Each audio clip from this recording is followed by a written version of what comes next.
I hope we are.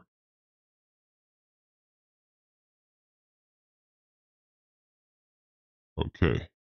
But let me check it first if we are live.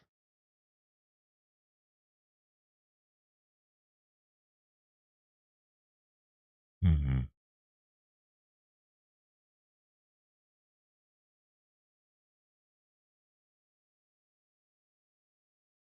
Okay. We go here just to make sure.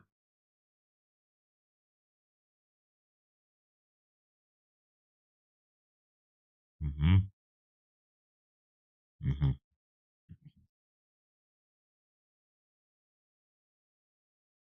Okay. Perfect. Yes, we are live.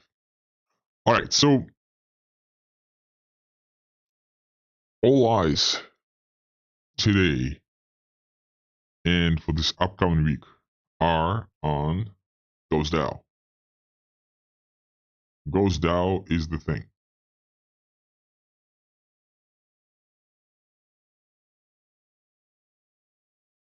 What has been done so far for the Ghost DAO? I'll show you. But most importantly, on the smart contract side, everything on the smart contract side has been deployed as of yesterday. So now we are totally ready to move forward with stuff next week. So next week we should have Ghost DAO ready on the Sepolia testnet. Um, before we proceed, I'm not sure if people are seeing it because not that many people are watching, so I'm not sure if anybody is even joined. Um,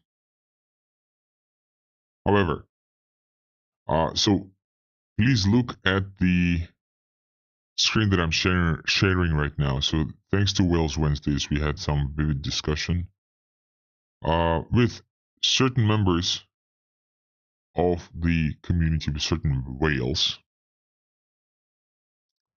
Good morning, Federal. And um,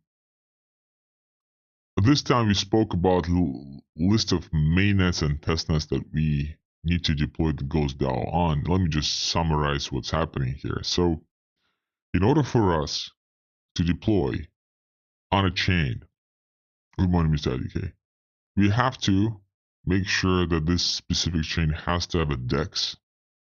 And this DEX is either V2 or V3 fork of Uniswap. And that's a separate discussion. We didn't discuss it much, V2 versus V3 here. That's another discussion. So it needs to have that DEX. And then the chain also has to have a stablecoin. And lots of blockchains have centralized stablecoins as stablecoin of choice. For example, Avalanche has USDC as a stablecoin of choice. DAI, I would actually, based on the numbers, it may not be evident because Tether trades way more, and Circle, I think, trades way more on Ethereum. However, MakerDAO DAI, I would say, is definitely the stablecoin choice of Ethereum. Right now, Tron is not EVM; it's a TVM chain, whatever. So the stablecoin of choice for Tron is Tether. In fact, I would like to do this analysis of where does Tether trades the most on chains, and it seems like it's Tron. It's everywhere. So now the question is Tether and Circle, are these two stables a good idea for us overall? And that's a great question. And of course, like from ideological perspective, no. From security perspective, also know why.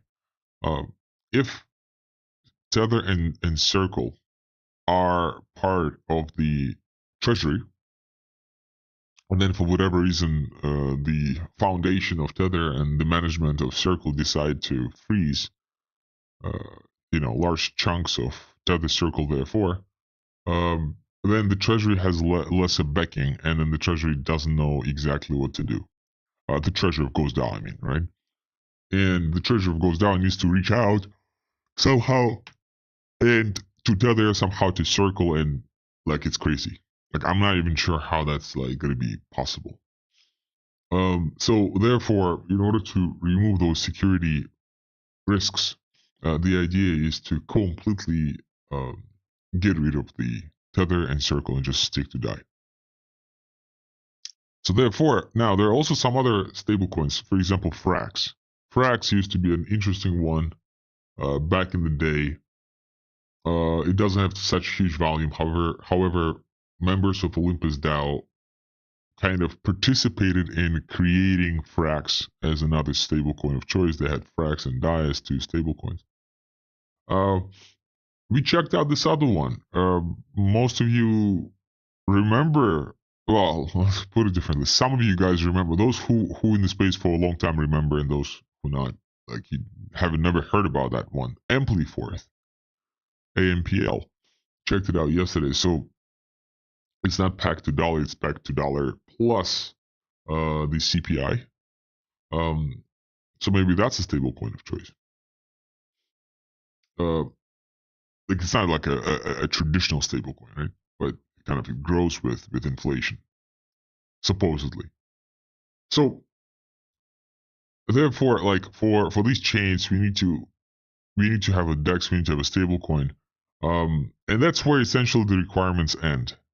And then after that, from technical perspective, and then after that, we just proceed further with some type of business analysis of relationships and usership and stuff like that.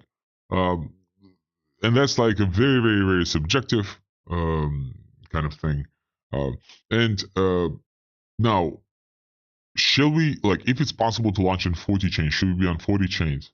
Potentially yes, right? Like the more the better, because we're trying to be a bridge and we're trying to create bridging transactions, right? So that's one of the bigger questions as well. What are we trying to really optimize for?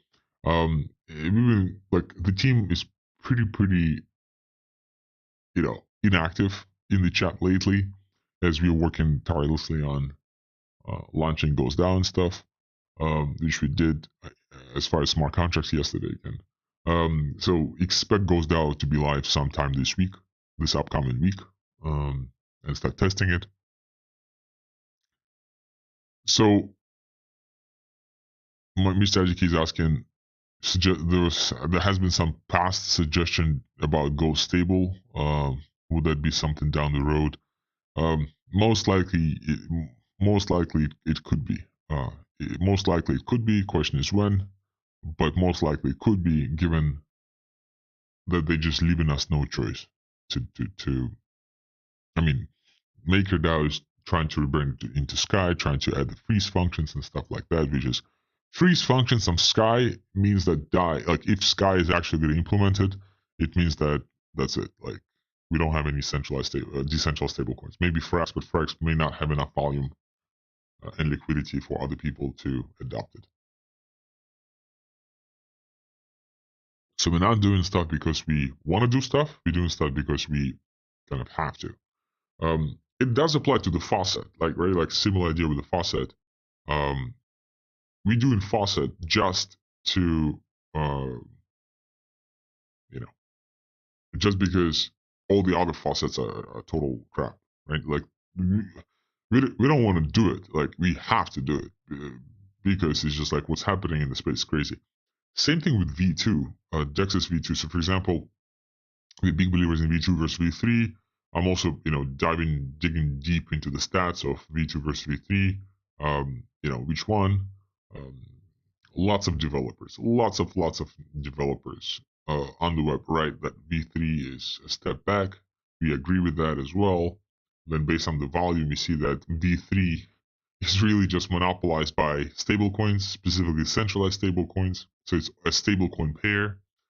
And of course, something is kind of, my forecast is, not, like suggestion, the cruel plan is maybe all these V3s have been funded by stablecoins. and most likely they have been, right? Like most likely they have been. So, the same thing with Olympus. Maybe at some point of time I'll show Olympus. When you go to Olympus DAO right now, today, it's one of the. I mean, it's still very interesting. It's definitely sophisticated, but it's one. It became so fucking vanilla. It's crazy. And something is telling me that. I mean, the more and more I'm reading, I've been in the team and some council members have been diving really, really deep into Olympus DAO this week. And like really, really deep because we're preparing the copies and working on user interfaces and figuring out formulas and launching smart contracts. Um, and guys, like it's crazy. It seems like the founders of Olympus launched it, did a really great launch, and then earned some money. Maybe they had some number in mind. They earned that money, earned that number, and they left the space. Because they're no longer to be found in the new update of Olympus, which is completely fucking vanilla. And I just don't believe that the same founders is still working on the project. And same thing with MakerDAO, same thing with chances are with Uniswap, where Uniswap V2 was such a major success. Even V1 was great. And then V2 was, some people say that even V2 is a step back, and then V3 is a totally step back, where you have pairs against major centralized stablecoins, and there's no problem with that, except for the fact that when you dive deep into who are the liquidity provider, how many addresses are controlling those pairs of those centralized stablecoins, it's like 7 addresses. So clearly, it's like the Circle themselves and the Tether themselves who just mint limitlessly, with no limit, minting those stables, providing payers, earning all the fucking fees. And yeah, so great. I mean, we think we enter, and they, of course, they control the flow, they know all the transactions, they can freeze stuff. Like, thank you very much. I mean, yes, the fittest survived, absolutely, in that specific case. But then the question is, why the fuck do we even need to participate? Like, if you play Web 2.5 games, of course you're gonna get to Web 2.5 situations. Why would you even participate with those? Now, another question, like going back to those V2 dexes and stablecoins, is do we at some point of time need to create pairs against Tether and against Circle? Like, for example, the pair will be eGhost DAI. Okay, that pair makes sense. Do we need to create a pair eGhost Tether? Why? Because that will minimize transactional fee for the users. Like if user wants to transfer from Tether to Circle, from Tether on Ethereum to Circle on Avalanche, um, like there will be 2 additional transactions, one from from Tether to DAI, and then on Ethereum, and then from DAI to Circle on Avalanche. So that will trigger additional DEX transactions. Potentially 0.3% on both sides, so 0.3 and 0.3, so 0.6%. Then the question is that user friendly and is that cheap? And will users be doing that if they can just go and trade on SX? It's at a similar rate, like say 1% total. Like would they do this? And then we say, well, our bridge is private, our bridge is decentralized, but do they care? Right? Like, do they care? And what's the volume that cares? So there has been lots of thought specifically about what are we really trying to optimize for? Are we trying to optimize for the price action? Are we trying to optimize for how bright the launch of DAO will be? Or are we trying to really become the bridge? So more thoughts on that, I think, in the next couple of calls, as we're still preparing some statistics and trying to get our heads around ourselves. But the more I'm diving into Olympus, the more I'm diving into the bridge statistic, which I'll show some of it today, but not all. The more I'm thinking that this space, I'm talking to council members, I'm talking to whales, the more talking to outsiders, the more we realize that there's not a single bridging solution out there at the moment that is sufficient for the user. And that's not, and some of these solutions have cheaper fees. Some of the solutions are extremely cross-chain, meaning like from Bitcoin to whatever, to Tron, like any chain to any Solana to Bitcoin, whatever you want, right? And the volume is increasing. I'll show you. The volume is actually increasing quite a lot per month uh, of these bridging solutions.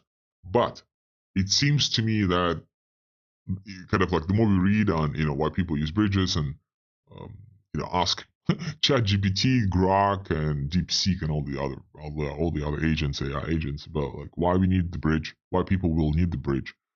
Um, it seems like there's no bridging solution. Like if the solution is actually created, the growth could be miraculous. And even now, the month-over-month growth is roughly 13% per month. Every month, the volume of the bridges grows by 13%. So then the question is, uh, right, how to tap into this market, right? So we need to tap into this market. Uh, um, one sec. We need to tap into this market, and we need to tap specifically into the niche. And when we tap into the niche, um, you know, like no longer we are saying, oh, let's get exposure to crypto. No longer do we say we have exposure to Web3. We say, um, let's get exposure to a specific subset, um, um, like specific subset within crypto that demonstrates significant growth, and we have to grow with the market, and we also have to monopolize the or at least steal significant part of the market share. Like that's kind of the idea. So okay, got some messages. Okay, now would like to emphasize some interesting findings by some of the whales. Ask them to to essentially get their email address to so they could share more details. But this is like a great level of community support right there, where like we have different chains and different type of analysis. That's exactly what we need, right? Like, and then based on this, we'll be figuring things out. And there are two strategies that I see, but those are not the only two strategies, right? So the first strategy is let's be, and I think the outline here, like small fish in a big pond. Not sure if you guys see it, small fish in a big pond. So we go to Ethereum, we just launch on chains that matter. Launch on Ethereum, like look top 10 chains. It's the top two, the top, okay.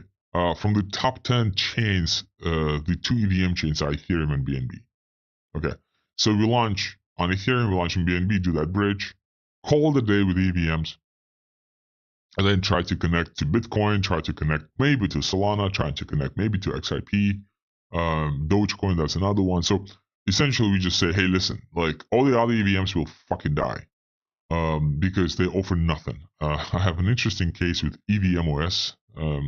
If anybody's interested, can tell that story, but it's a crazy freaking story. It's like it's just enveloping right now, and I've been watching it super closely. I'm not under the hood, but I've been in that community and just watching what's happening. It's one of the EVM chains with Cosmos, like what's happening with that chain specifically. We launched on EVMOS, by the way, got zero support, and thought that they were stupid for not providing support. And no wonder 2 years later, the chain is a ghost chain. Like I'm not trying to laugh it off. I'm just like more like uh, they were just absolutely fucking dumb not to support us and anybody else who launches. Like our predictions were totally correct. So all these EVM chains will be dying, not all but many, and then we should not maybe even waste our time. So let's just do Ethereum and BNB. Let's try to figure out a fast way to do Bitcoin, XRP, Litecoin, Dogecoin, whatever, top 10. Um, we're going to be small, but we're going to be in a big pond. So that's the first kind of question. Second thing is to, conversely, to actually be a big fish in a small pond. And I mean, it seems that that is a much better strategy uh, based on all the entrepreneurial lessons from the likes of the Y Combinator and such, where um, you have to completely monopolize a vertical, like totally take it, and then you scale. And what are some interesting ideas regarding being a big fish in a small pond? Like we actually go to EVMOS, we actually go to Telos, we actually go to I don't know, Mint chain. The reason why we may go there is it's very easy to stand out. It's very well, not super easy, but it's much easier to become top 5 dApps on the blockchain to hopefully get some type of support. Then the question is, what support can we possibly get if these chains cannot support themselves? Like, can they even raise funds? Like, I checked out Neo chain. If you guys maybe remember an Ethereum killer from they were supposed to kill Ethereum, of course, back in 2018. And it was a big Chinese like type of presence, and they were like doing pretty well actually. And now they're not doing that well anymore. So they introduced a $20 million fund for projects to be launched on Neo. They announced that in the summer of 2024, so almost a year. Well, this summer is going to be a year ago. In 3 months, is going to be a year ago. And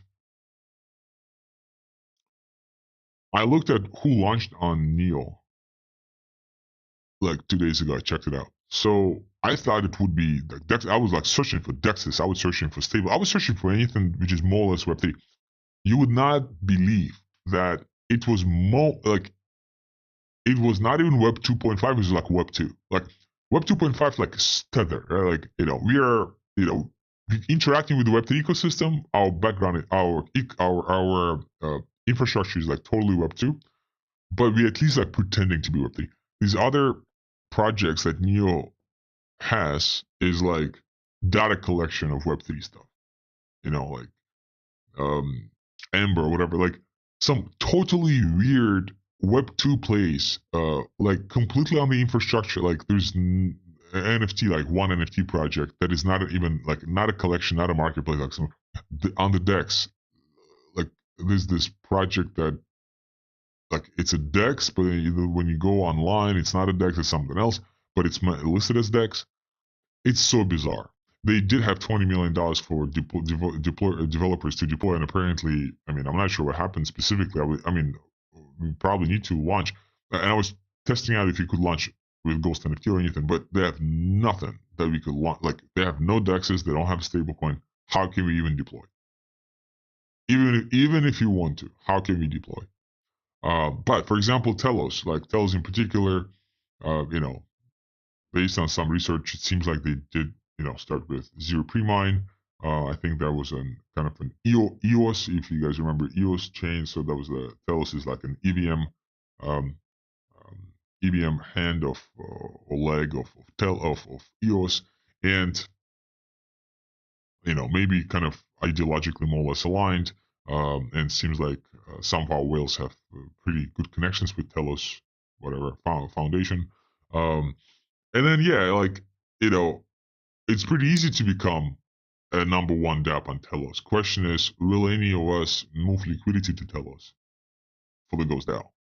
Like, will we actually risk our liquidity on Telos? Because at any point of time, Telos can just say, hey, like we're not about like if Telos stops validating transactions, like how do you become a validator yourself, and how do you then make sure that the chain keeps operating, and therefore you can get your money out from the smart contracts? Maybe like if there are no validators, right? Like, what can you do? So like these are all interesting questions. Again, from development perspective, it's just V2 for V3 on stablecoin, and these are serious questions. Like this is where that's the difference of technical is easy, although it's difficult for 99% of projects out there. For Ghost, technical is solved. We can figure out technical. Question is the business case, how to figure that out. And we need specific, like, there's no specific strategy, specific plan. It's always iteration. It's always bootstrapping, always, because we gathering coming into this unknown, untapped territory, and that's the reason why the potential upside is so high, because it's untapped. And it seems like we are so far pushing the envelope on the innovation side still. And not just us, like Dexes, like even Dexes. Most people don't realize that V3 is not really kind of the thing. Like it's really V2. Most people don't realize that Tether Circle is not really the thing. It's like MakerDAO. Most people still don't know what Olympus does, although they have 300 million market cap, and they didn't really shrink much during the bear cycle. I think they just completely became vanilla, but the protocol still works. The protocol still fucking works, even with the new managers who have no idea what they're doing. But it's working, because the foundation is that strong. People forgot about Aave Compound, right? Like, and most likely because the interest rates are, on the street, on Wall Street is so much higher, like 5% versus 3% on Aave Compound. Maybe that's why the kind of, there's not that much love. But the Federal Reserve will have to drop the rates. And as they drop the rates, the APYs will become yet again very in crypto very appealing. Because of course, when S&P 500 grows by 30%, and then gold also grows by 30% a year, who fucking cares about Bitcoin? Even with Bitcoin's upside, who cares about Ethereum? Ethereum is even down. Like nobody cares. Like I can just do S&P 500. Like it's crazy. Like the S&P 500 from last year is like a shitcoin. Like 30% in a year, like with such huge unemployment numbers and such huge economic issues, like come on. And now, like it's selling off 10%. Oh, it sold off. It didn't sell off enough. Like it didn't even start to sell off. So when it does sell off, we'll see. And gold is up 13% this year. This year, in 2 months, 2.5 months, it's up 13 fucking percent. So who needs crypto when you can do the same thing on gold? So it's a weird environment, like lots of market conditions that led to, and then AI will change the fucking world, of course. Like, so it's all this like pretty weird set of conditions on the market that are impacting relative quietness in the crypto space, in the Web3 space. But it's cyclical, and this is a perfect timing for us to capture as much market share as we can, knowing all the nuggets we know, knowing how much we're in the space, specifically with the faucet, with the V2, with the Ghost DAO. We'll launch Ghost DAO. You guys will see how crazy that is, hopefully. So great time for those who understand what they're doing. Great time to capture the market, like market share. Totally, like one of the best times. While everybody else is panicking. Okay, so that's on this discussion which we had. So it took a little bit longer than I wanted, but any questions, please let me know. Now let me switch to the next screen. I think is this one. Oh, yeah. Let me just go roughly through a little bit of stats. See how it is, and also demo a little bit of Ghost DAO, and we'll call it a day. Again, the biggest discussion in our minds right now is I'm dying to get that stats myself, but it's a lot of statistics, it's a lot of like numbers to figure out. But how to become the ultimate bridging, how to become the ultimate bridging solution, and essentially how to generate consistent cash flow from bridging for the ecosystem. Because what separates Ghost from other blockchains only have one source of revenue, essential cash flow, whatever, which is transaction fees, right? So those transaction fees times the market price of that specific coin, that's how much the network generates, and then those fees are split amongst validators. However, that's still kind of a decentralized revenue generation mechanism. Now they say decentralized, not decentralized. People on Wall Street say, "Oh, it's not backed up by anything because it's not producing anything." Well, that's wrong, because clearly they are producing transactions. Clearly people are paying fees for these transactions. Clearly there's revenue. Just because this revenue doesn't go to a centralized fucking source doesn't mean anything. Like the Wall Street believes that the only centralized authority can do what's best for the business, right? And if I am, as a decentralized validator, and Mr. IDK, you as a validator, and Federal, you as a validator, if we as validators generate money by running a node, Wall Street believes that we're not going to be spending that money to reinvest back into the ecosystem, because why would we, right? We're just making money, we're just making money running Bitcoin. Why would we reinvest back into Bitcoin? It's the stupidest fucking notion from Wall Street. Like, of course you would. And that's what Bitcoin miners do. Some are successful, some are not successful, but if they are, successful miners scale, right? So they keep buying more machines, they keep increasing the scalability, not the scalability, the trustworthiness of the network.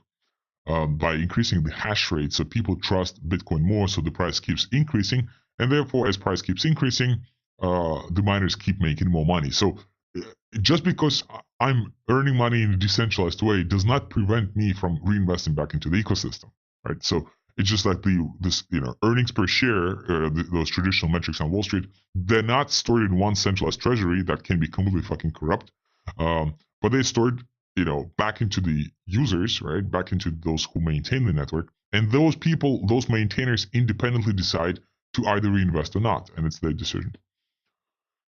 So, and that's a traditional chain. But what separates Ghost from that is Ghost has that.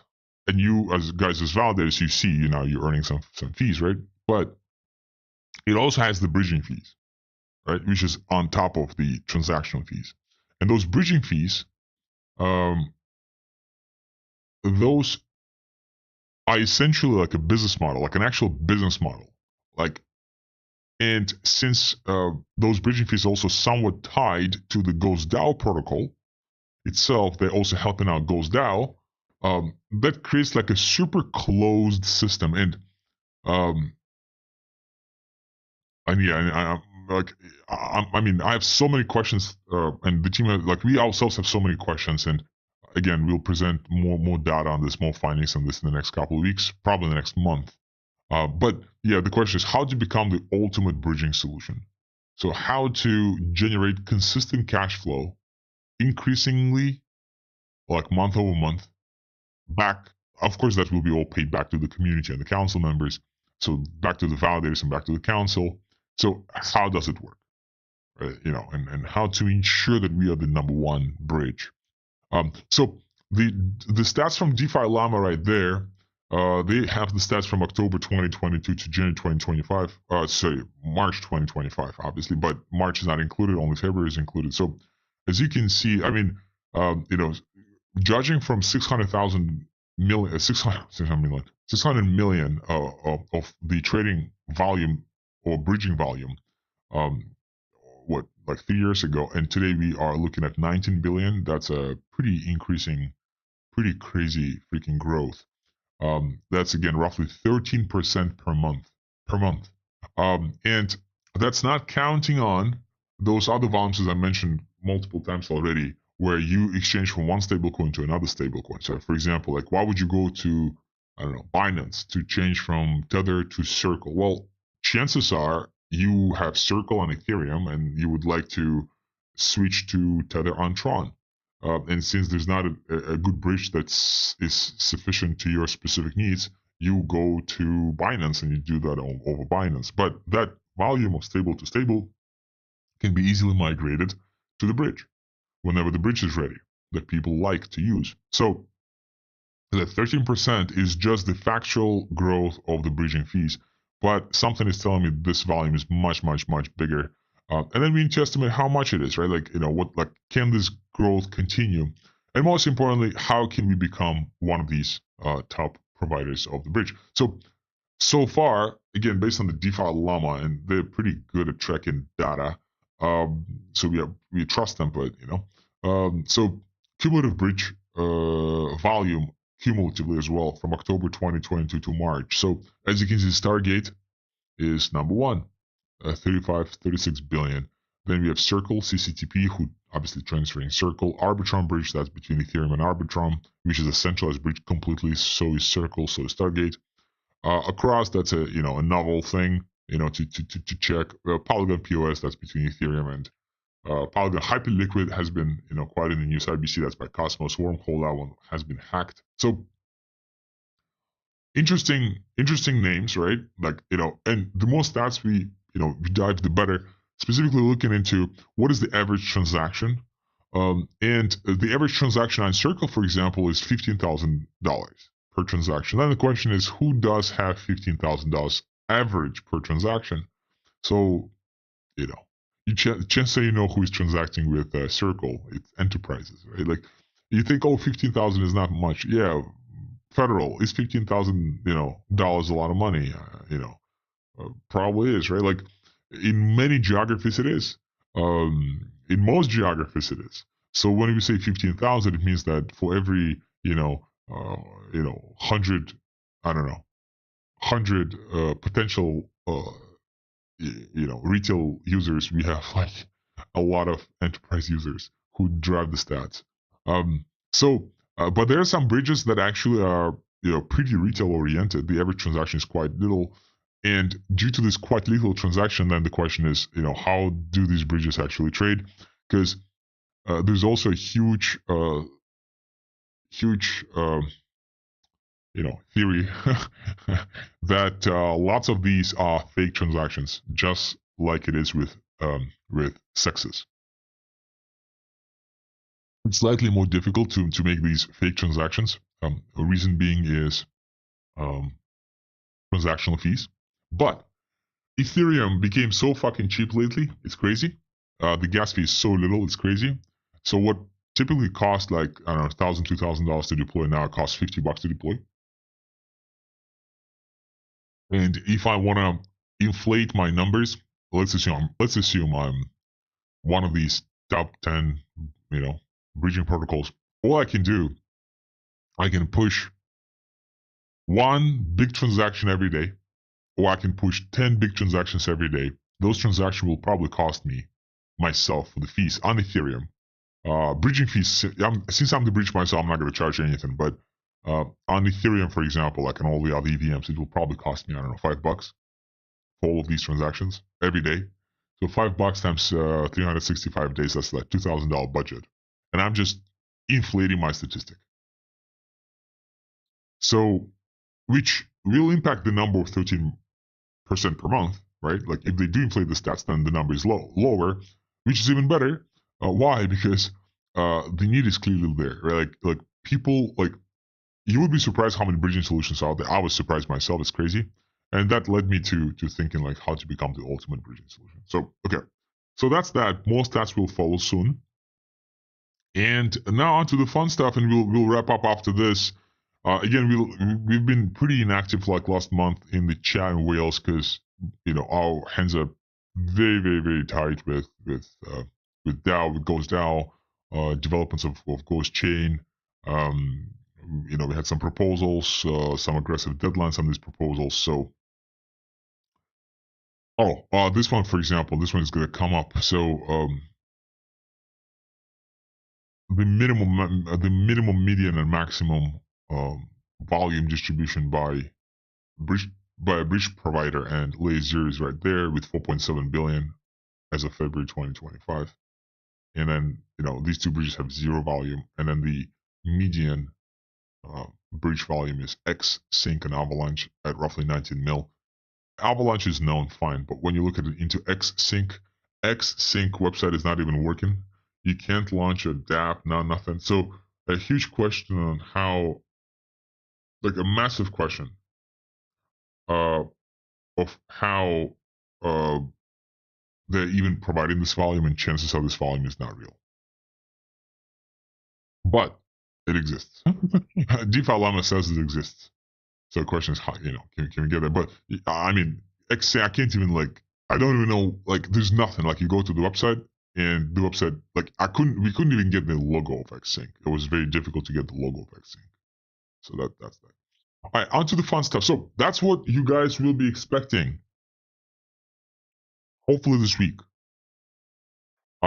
So some of these are not changed yet, but they will be changed. So we still have this debacle with the titles of Fatso versus Stinky versus Ghost instead of eGhost, sGhost, and Ghost respectively. Fatso and Stinky, those from Casper. So those some fun things. But we're gonna go with eGhost, sGhost, and Ghost for now. We launched DAI as well. So there was multiple DAI stablecoins on Sepolia, but they were not we tried to we really, really, really seriously tried to interact with them instead of minting our own, and we couldn't because there's no supply or there are some errors. Like crazy. Like the industry has nothing, like nothing, but the need is there. So that's like the weird part. Um, while before some open source people would do something about it, today they wouldn't. I'm not sure why. Maybe they're too busy with AI. Maybe they, if they don't get the funding from, if they don't get the funding from um, the VCs, they're not going to do anything. Like, if I want to get a pair of DAI in the testnet, I can't, and I cannot do this on Sepolia testnet. How can I even test my transactions? It's crazy. Like, meaning like there's no pair Ethereum DAI on Sepolia testnet. We're intending to become that pair, and the number of requests for this pair is crazy. When we look at the DEX, V2 DEX on Sepolia, it's I gotta provide these numbers too at some point. Like these numbers are extremely fucking crazy. How many people want to interact with it? Maybe it's bots. I don't know. Maybe it is bots, but it's insane how many bots are interacting with this V2. How many transactions are being fucking triggered? It's crazy. So such a huge opportunity. People not tapping into it. People not building open source solutions. The space is clearly in depression, and it's good. It's good for us, right? Because it will revive. We just need to be there when it revives, and we need to become a player when it revives, a significant player. So that's the first tab: market cap, Ego's price, Ghost price. You see Ego circulating total backing per Ego's current index, right? So you see those. We do have tooltips with explanations for these all mean. But essentially, you're looking at in this specific example, you look at the back end $21. So the price of Egos can never drop below $21. However, the market price at the moment is $123,000. Can that be possible? Absolutely. We had $3 of back end, and the price was $3,000 per token on the DEX from one of the screenshots that I checked out yesterday. So the back end means the price is guaranteed cannot drop below this number. And of course, this gap is going to be shrinking when the protocols is going to become more sustainable, but not necessarily. Not necessarily. Also, we're gonna talk about this maybe next week. So now the Ghost price, that's a Ghost price. So Egos and Ghost, and the index is 69. So it's essentially when you divide Ghost price by Egos price, you get the index. The index is representing the total APY. APY is going to be shown on the next page, on one of the next pages. So, and I'm going to demonstrate this to you as well. So now this is the next one. That's bonding. So bonding is a second strategy for earning liquidity, for earning fees, for the treasury to generate revenue. So we'll discuss that as well. But essentially, you can purchase Egos at a discount. Now, these discounts are not real. 430% and 120% not possible. Like the discounts are within 100%, obviously. Again, this is just user interfaces. But yeah, so that's that. And the staking. So perhaps this is the page. So 1,234% of APY right there. And with total deposits and current index, these are all not real numbers. And that's so when you accumulate all the APY together, you're gonna get to the index, and the index is here. So this index is all the APY since day 0 or day 1 of the launch, how much you could earn. And essentially, what this protocol wants to achieve is 3,3. With us, is when we launch it on Sepolia alone, it's just going to be the same 3,3 game theory. Read in the Ghost DAO light paper, please. But when we are going to be coming closer to the bridge launch of the Ghost DAO, that's going to be 4,4, which is even supposedly more crazy. And the incentive is to buy into the protocol as soon as possible and never sell, because you incentivize not to sell. So that's what you guys are going to be learning practically, how this all works. Like light paper is light paper, practical experience is going to be crazier. What you can do in the meantime is, watch make sure all your nodes are validated nodes. Request as much Casper as you want. Prepare for the launch. Mint some Sepolia ETH. I mean, you can drain. I think Mr. DK, you've been asking, should I keep draining the Sepolia faucet? I mean, you could, but you need to understand that this faucet is for the users. So ideally, because some members, 2, 3 whales right now helping us revive the supply of Ethereum Sepolia, and maybe Misaki, maybe you could help us as well. Essentially, find a publicly available source of Sepolia, mint it, drain those other faucets, and whatever the difference, like keep something for yourself, and whatever the difference is sent to our faucet, and that applies to everybody. So please do that to help us mine as much Sepolia as possible. So we will have a DAI faucet. We will also have an Ethereum Sepolia faucet. Last question from Federal. Since we're going on mainly Ethereum and BSC blockchain, what happens to those on Polygon chain and other chains? No. I didn't say we're going on Ethereum and BSC. I'm saying that's a strategy, right? So maybe the strategy is to go, to be a small fish in an ocean. In which case, yeah, we just deploy all on top major chains, and that's pretty much it.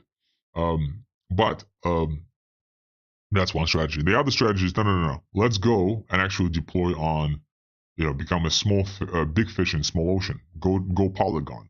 Actually do launch on Ethereum, but maybe at last. But first launch on Polygon, then launch on Aurora, Oster, Telos. Go even Linea. Go Linea. Go into all of these places, become a big fish, and then go to Ethereum with a name to ourselves. Mr. DK, how much do I need to keep so don't drip from the faucet? I don't know. I don't know. Actually, good question. I don't know. But you can always drip later. Most importantly, what you could do is you can research. There's an article, I think, No KYC Faucets of ETH Sepolia that we published on the blog. They're not all we are us Ghost and this other minimum small faucet are the only two no KYC. The other ones are KYC. So you can do those not other KYC. Don't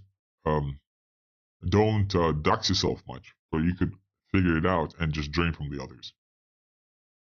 And then whatever is the difference sent to us. You can find the address in the faucet. Okay, guys, on this positive note, thank you for watching. We'll see you next week. That's it. Have a good one. Bye-bye.